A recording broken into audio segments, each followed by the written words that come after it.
Pray for Alabama. Pray for We've been knocked down, but we're going to get back up. Alabama. We're going to fight and we're going to rebuild. The outpouring of support we've gotten so far means I know what it's like to be in a tornado.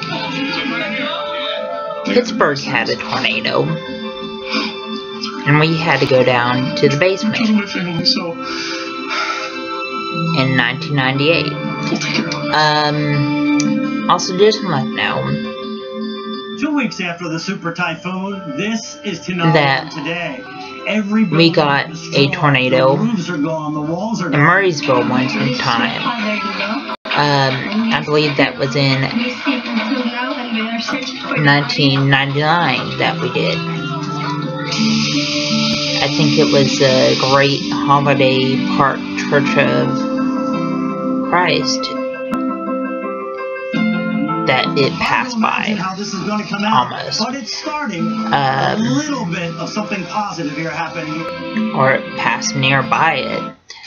Also, just to let you know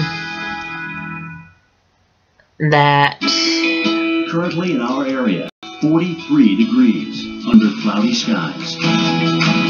some of the trees